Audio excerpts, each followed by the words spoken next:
On to you, Drew. Thank you so much.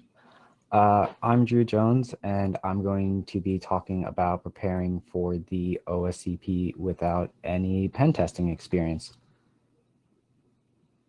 So, a little background about me. Um, I am a system administrator working mostly with Windows Active Directory. I also am a freelance penetration tester, having done penetration tests for companies looking to partner with GeoTab and TELUS. I have the OSCP and CRTP certifications, and I'm working on finishing up the OSWE. So I passed the OSCP in August of 2020 on my first attempt. I did it with no previous cybersecurity or IT experience. At the time, I was working as a IT hardware specialist, so not really pertaining to penetration testing or networking at all. And I did it without, I don't have a university education, and this was my first certificate, so I am 100% self-taught in terms of cybersecurity and penetration testing. So, a quick overview of what I will be talking about today is I'm going to be covering the mindset and habits needed for taking the OSCP and preparing for the OSCP, as well as I will be providing some practice resources to help you along your way. I'm also going to be covering some penetration testing tips and tricks as they pertain to the OSCP, so that way you have a better understanding of what difficulties you may encounter. And I'm not going to be talking about a entire pen testing tutorial just because I simply don't have time to do so. So if you're unfamiliar, the OSCP is a penetration testing certificate offered by Offensive Security, and it really tests the fundamentals of penetration testing, such as enumeration, exploitation, privilege escalation, and buffer overflow. When you sign up for the OSCP, you're given a large PDF and a bunch of videos, as well as access to their private PWK lab environment. And this is considered an industry standard penetration testing certificate. So the OSCP exam is a 24-hour exam for the exploit, and then you're given an additional 24 hours to submit the report after your lab access or after your exam access has been cut. There are a total of 5 targets, and you're going to need a 70 points to pass.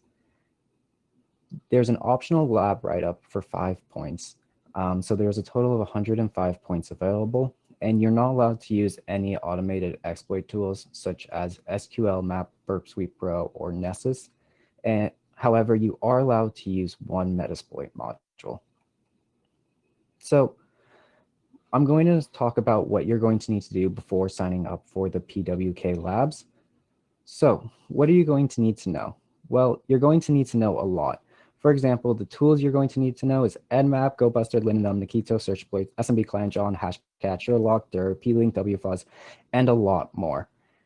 And that's just the tools. What about the exploits? Well, you're going to need to know LFI and RFI, SQL injections, and a lot more. Stop. All right. That is not a good way of learning the information. You can't just make a list of everything you need to know and study each piece by piece. You're going to have to work on the methodology of penetration testing so that way you understand how to actually perform a penetration test rather than just knowing, oh, well, I run GoBuster to brute force directories. You will need to know that, but you really are going to have to work on the methodology. So when it comes to working on the methodology and studying for the OSCP, I think it's important to think about the offensive security slogan, try harder. What does try harder mean? It means going the extra mile. You're going to be mentally challenged throughout the OSCP. So you're going to have to work past when you're mentally blocked and go the extra step. In terms of trying harder, you're going to have to learn to Google everything. In my little GIF here, this might be something you would ask someone on Discord or Twitter. How do I enumerate HTTP? Well, Google has that answer, and they actually have answers for just about everything you're going to need to know for the OSCP. And chances are it can provide a more in-depth answer than someone is willing to write out for you. So you're going to have to learn a lot. So you will want to take really good notes.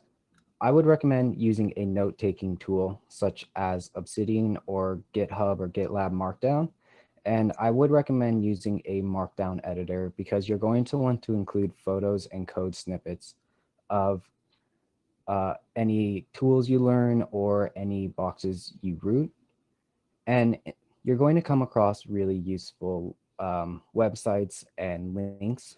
And so instead of just copying and pasting all of that information, just make a bookmark of it, make a little note being like, here's a really good tutorial for Hydra, and then the link. Instead of copying down all the information, it'll help keep your notes more organized. And I would recommend doing a write-up of every machine that you manage to root. This will help you not only retain the information, but will be a really good reference. I would really recommend doing this for the PWK machines because once you finish the PWK, you're not going to have access to the labs anymore. And there's also no public write-ups. So if you forget how you did one of the machines, you're never going to be able to know again unless you go back and redo it. And then I would recommend having a master list of all the machines you've done for a quick reference. So this is my example of a master list for my notes. This is for Hack the Box. And these were my notes when I was preparing for the OSCP before I signed up for the PWK labs. So on the left side, I have the name of the box, and then I have the operating system, and then I have if I rooted or if I haven't done the box yet. And then the part I blocked out because I didn't want to spoil any of the machines is a one line explaining the exploit and the privesc process.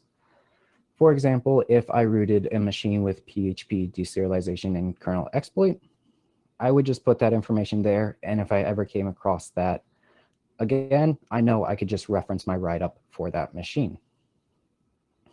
So the offensive slogan is try harder, but I think it's also to remember to try smarter.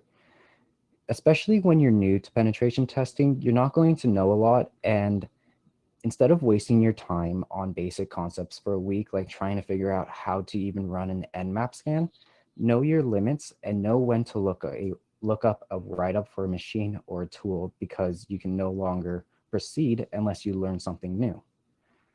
So trying smarter pertains to reading write-ups before completing. Some people say that you shouldn't ever do this, but I personally believe there's nothing wrong with it, especially if you're new to penetration testing, because it will be a great way to learn the methodology and new tools.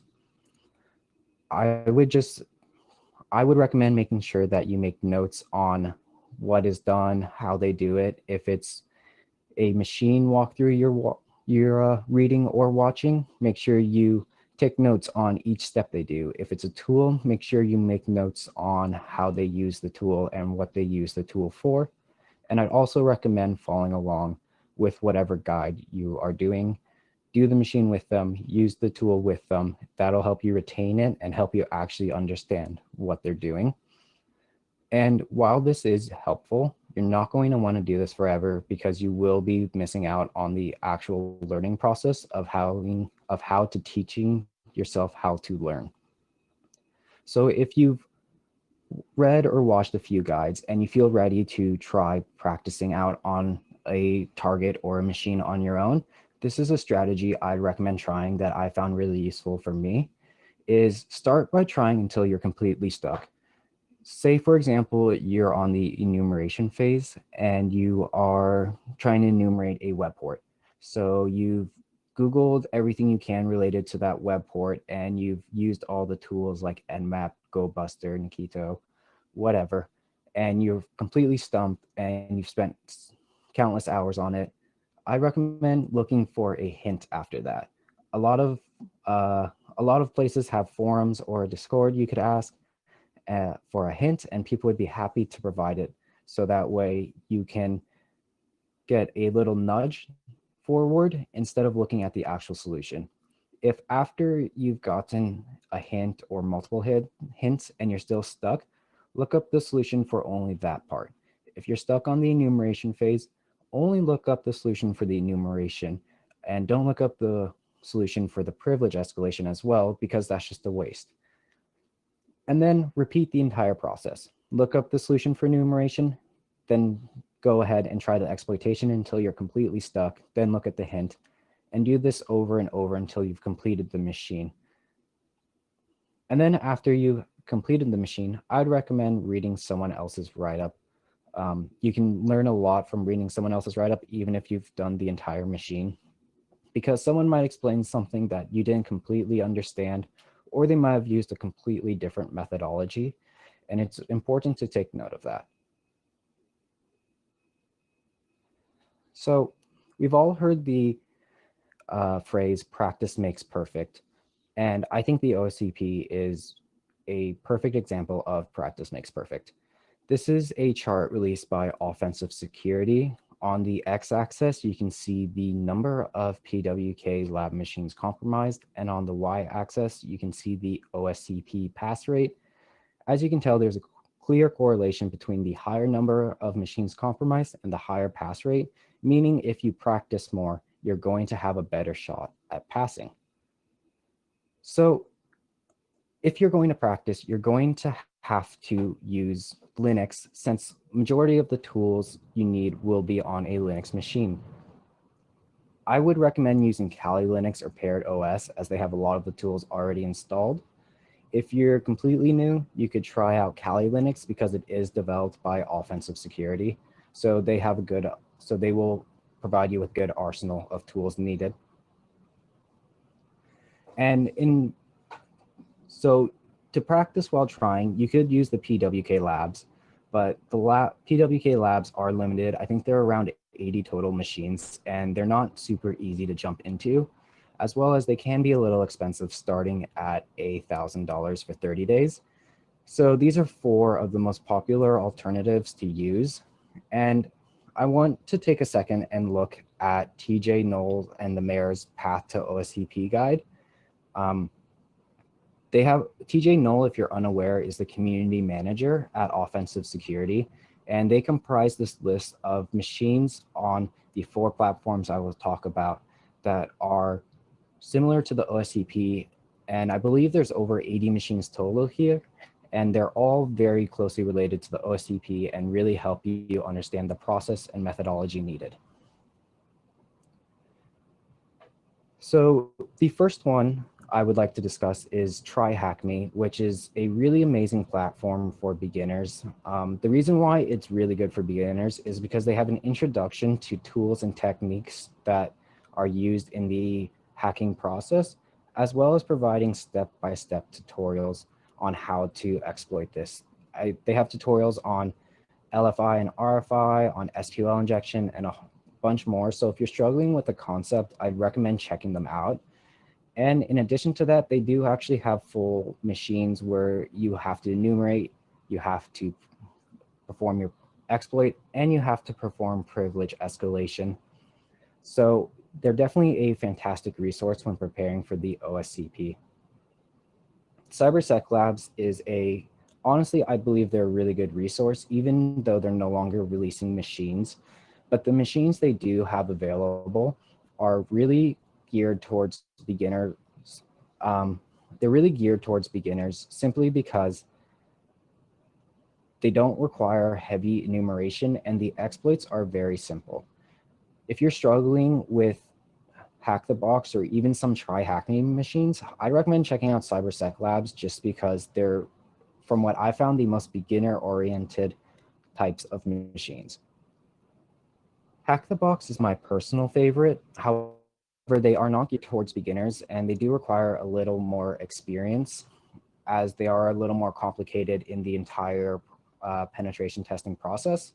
However, these machines are super OSCP-like, and I would definitely recommend tackling them. If you're unable to do them first, I'd recommend going to them later. And one of the great resources of Hack the Box is a YouTuber named Ipsec, and he does fantastic walkthroughs of every single Hack the Box machine. And I can't stress enough how useful his walkthroughs are and just how good at explaining the entire process he is. The last one is Virtual Hacking Labs, and they actually offer an entire course when you sign up for them. So they offer step-by-step walkthroughs, which can be very helpful to beginners, and they do have their own lab access as well. So if you have done those 4 or 3 or 2, or you feel ready and you're ready to sign up for the PWK labs, this is my advice on how to actually tackle the entire lab process. So I know you'll want to jump and do the machines they have first, but I would recommend doing the PDF and exercises. It will really teach you a lot and an in-depth for some things. It won't teach you everything, so you can't solely rely on the PDF and videos, but it does really teach you a lot and teaches you how to think about certain exploits and enumeration. I'd recommend doing the lab write-up since it is a free 5 points. It will take you a while. It took me about 7 days of really hard work to get it completed, but it's a free 5 points, and you don't want to end up with 65 points and not do the lab write-up, and you'll be kicking yourself for not doing the lab write-up, really. As I said earlier, I recommend doing a write-up for every machine that you root.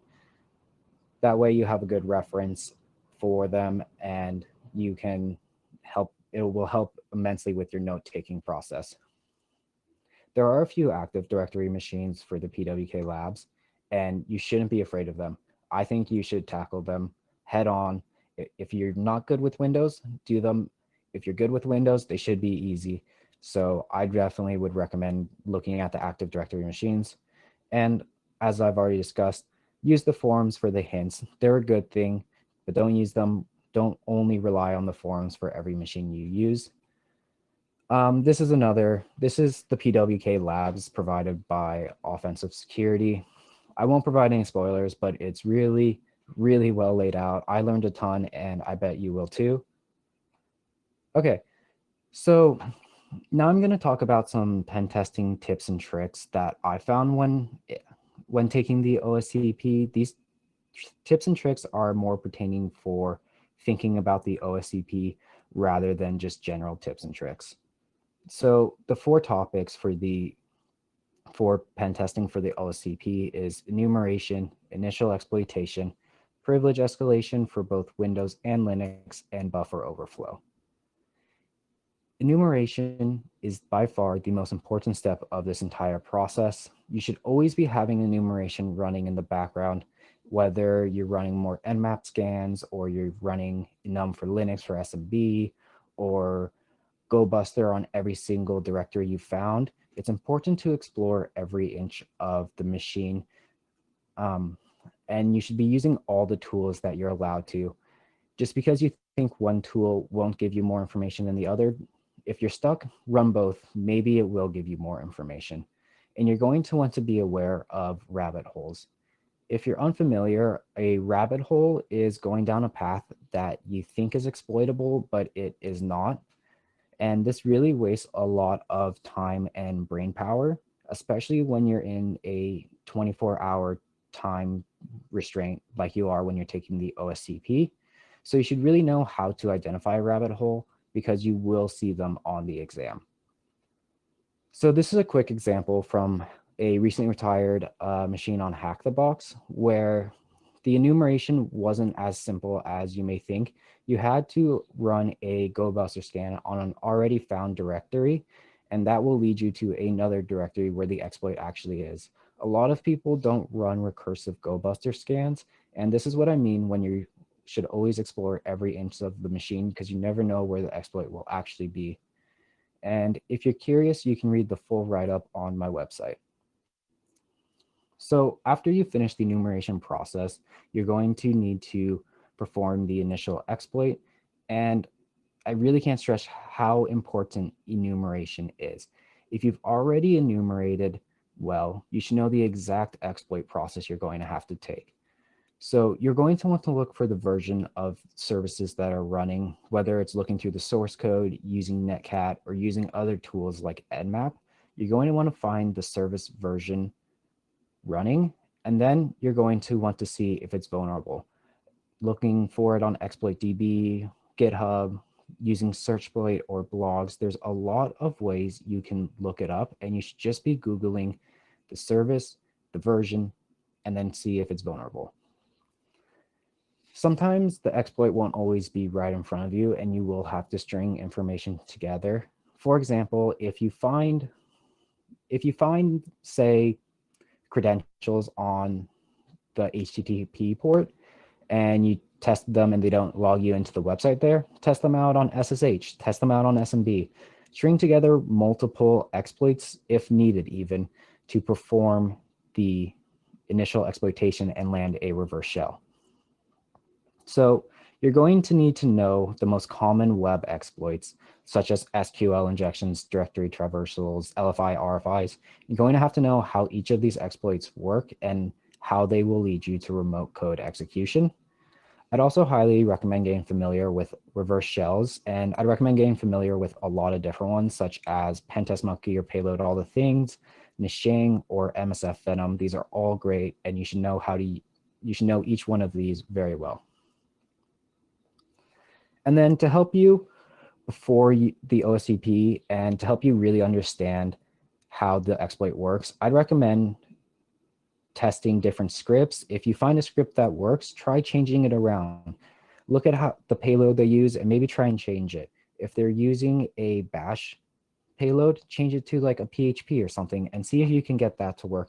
Figure out why it will work or why it won't.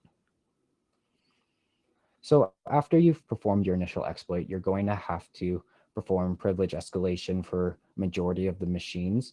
If you're unfamiliar, privilege escalation is elevating from an unprivileged user to a privileged user, such as the root or administrator or NT authority user. So the enumeration process will really be starting all over. You may be able to use a little information from your initial scans, but really it's going to start all over and you're going to need to rerun scripts, test for known weaknesses, checking for kernel exploits. Really your enumeration is going to start completely over and you're going to have to really enumerate the target like you've never seen it before because most of your previous information is irrelevant at this point. Scripts are super important when it comes to privilege escalation for the OSCP. So you're going to want to know multiple scripts for both Linux and Windows and know how to read their output. And if you know how to read their output and you see something that looks weird, just Google it. See a weird SUID, Google that SUID and see if there's a reason it's set like that and if you can exploit it or if there's a weird service running or if there's a cron job, Google it and see what you can do with it. And a lot of people are nervous of Windows privilege escalation, especially when they first start off. And honestly, it's a lot easier than you think. I know you will be using Linux, so you're more familiar with Linux, but Windows is actually a simpler process than Linux. And if you just practice, you'll have it down very well. So you're going to see buffer overflow on the OSCP, and you know you'll see buffer overflow.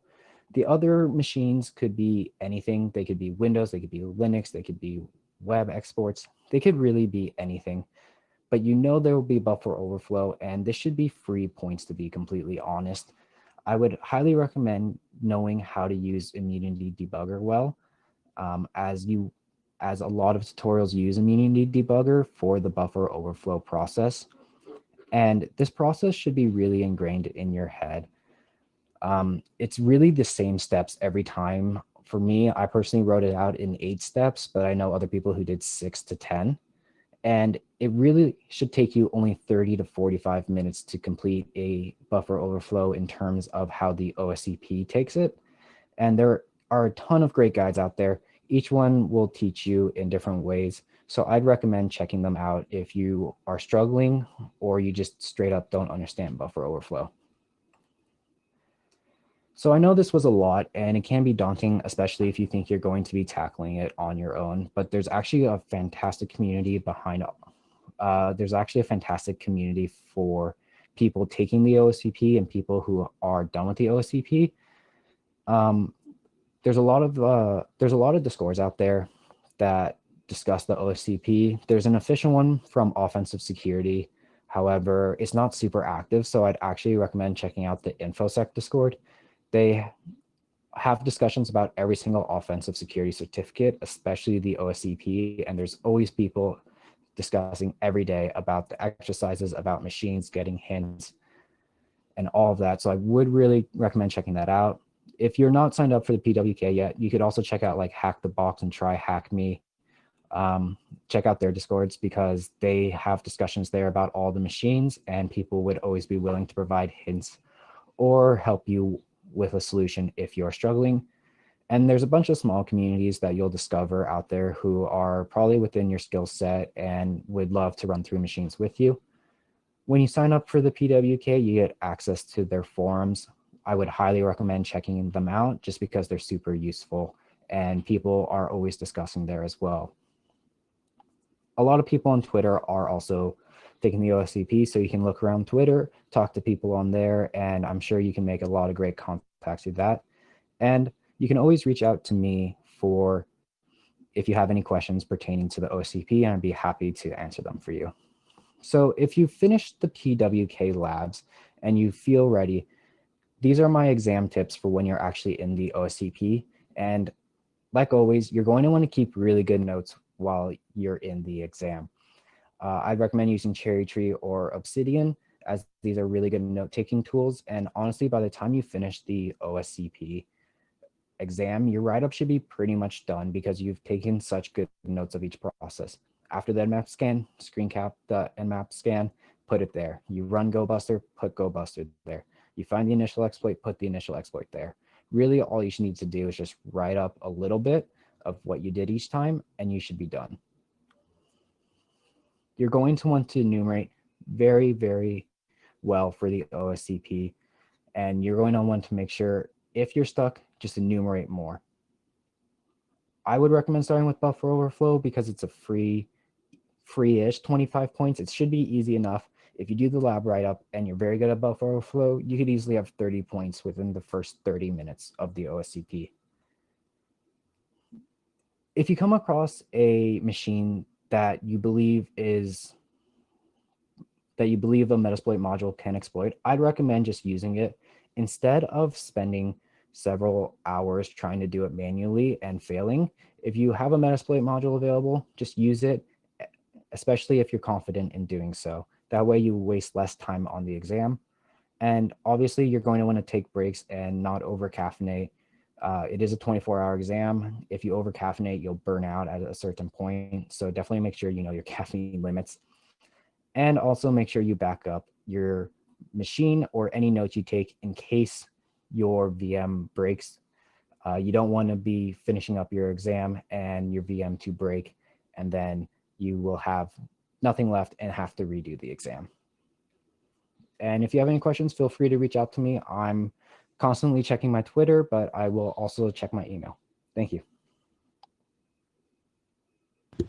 Awesome. We've had a few questions come in, quite a few actually. The OSCP is apparently an interesting subject in InfoSec. Who would have thought? No, this is sarcasm, of course. On to the questions, if I can find them. There we go, I have them. Okay, so for someone who is self-taught, at what level would you rate the OSCP exam? I'm sorry, I'm not sure I quite understand what level, like, of difficulty? Yeah, is it something that is extremely hard? Is it something that is medium, but is attainable if you put in the work? It's definitely obtainable. Like I said, I didn't have any experience and I passed on my first time. You're just going to have to put in all the work. I did all Hack the Box, Try Hack Me, CyberSec, and about 50 PWK labs. So you're just going to have to practice.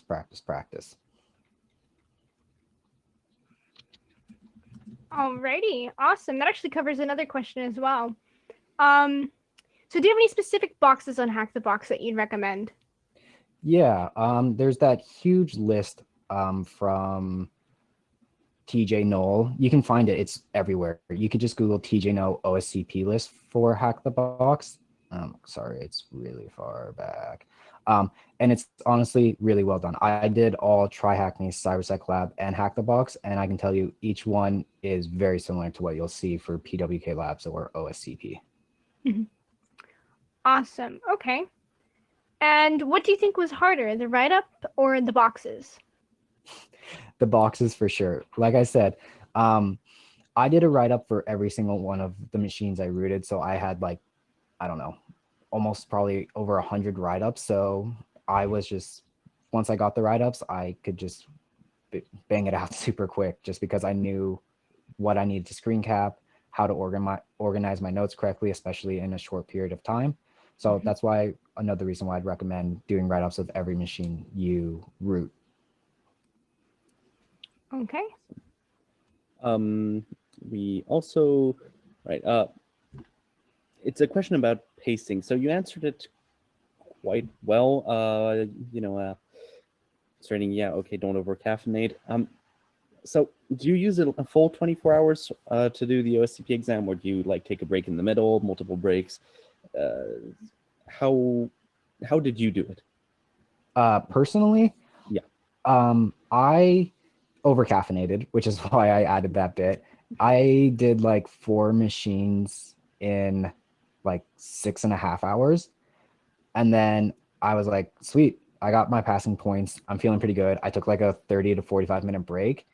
And then I went back to it and I noticed my productivity level just like crash because I drank all that caffeine. It was wearing off. So I tried to recaffeinate, didn't work. Try to have a nap, couldn't even nap because I was so over caffeinated. So don't do what I did. If you don't get lucky and you don't finish those machines quickly, you'll crash. So consider it like work. Take a break every hour and a half, every 2 hours. You're gonna have to see what works best for you. Alrighty.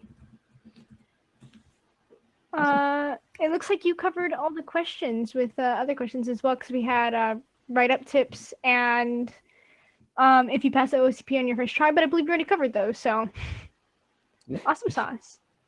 Okay. Let me make sure we didn't miss any other questions. Yeah, no, we're good. Good. Okay, Okay. cool. Thank you so much. Yeah, thank you. We really appreciate having you here. It was so wonderful to hear you talk about your OSCP journey, and thank you for the suggestions. Thank you. Thank you for hosting. Yeah, of course.